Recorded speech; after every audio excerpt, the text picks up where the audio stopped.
And from Campbelltown to Redcliffe, and the third match of this triple treat on a Saturday finally gets underway belatedly at beautiful Redcliffe. Hello and welcome. Adam Peacock alongside Robbie Slater for Brisbane Roar and Adelaide United. And this is one of the, before I bring in Robbie, one of the two changes for Adelaide. Cassini Yangi with an early touch. Good evening, Robbie. We're finally underway in southeast Queensland. Yes, and it should be a good game. This will finish what has been a great Saturday of football.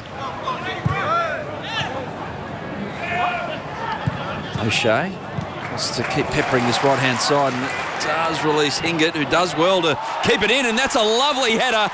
And the opening goal they deserve, Brisbane Roar, and it's Dylan Wenzel-Halls yet again.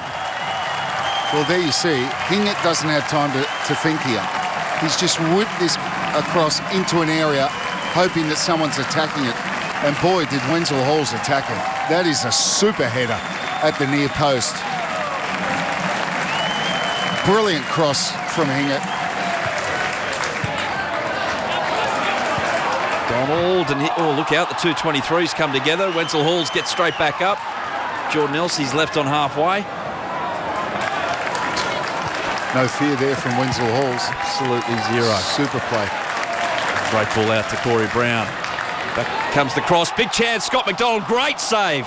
James Delianoff was almost in the net, but keeps it out. Keeps it at 1-0.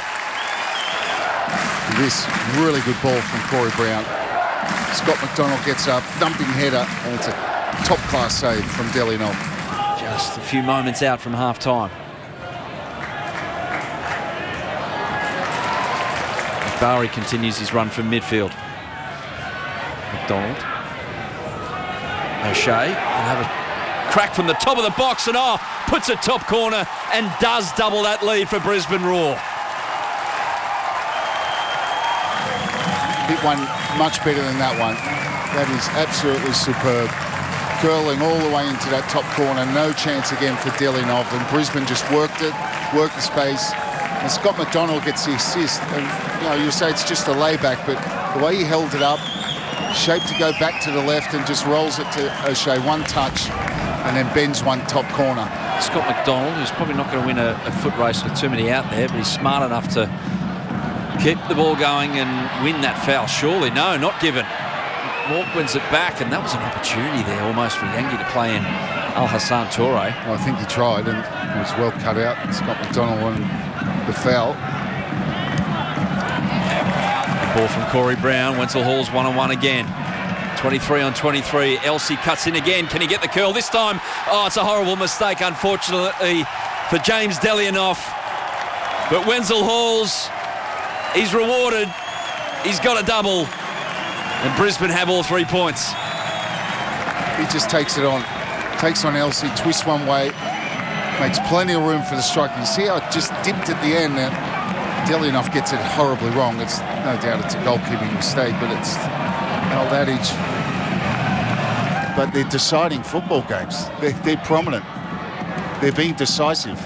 They're making a difference because they've got that innocence of youth. So Konstantopoulos from outside the area, and he's beaten Macklin Freak, who wasn't quite expecting that. So Nathan Konstantopoulos, he's got that in his bag. Another young player, continuing the theme that we're on about at the moment here. And Warramoon's seen enough. Does well. Has a laugh with his coach. Well, one of the coaches, there's Warramoon there. It was one of the assistants, and Ramit Akbari himself was very, very good tonight. Yeah, Brisbane haven't had a bad player. They've all performed very well. Calvert will be back to the drawing board. Away from home, they just don't look the same. And the side that played so well against Victory last week. It's 8 conceded in 2 away from home. No victories, but 3 in a row for Brisbane Roar. Really good home performance from Roar. What we've known from the club, their home ground has been a very difficult place to come over the journey of the A-League, be it Suncorp Stadium or this new home just north of Brisbane, Redcliffe. Joe Ingham came out for about 3 seconds before full time was blown, and in the end it's 3 points for Brisbane Roar. Joey Champness was the late introduction as well.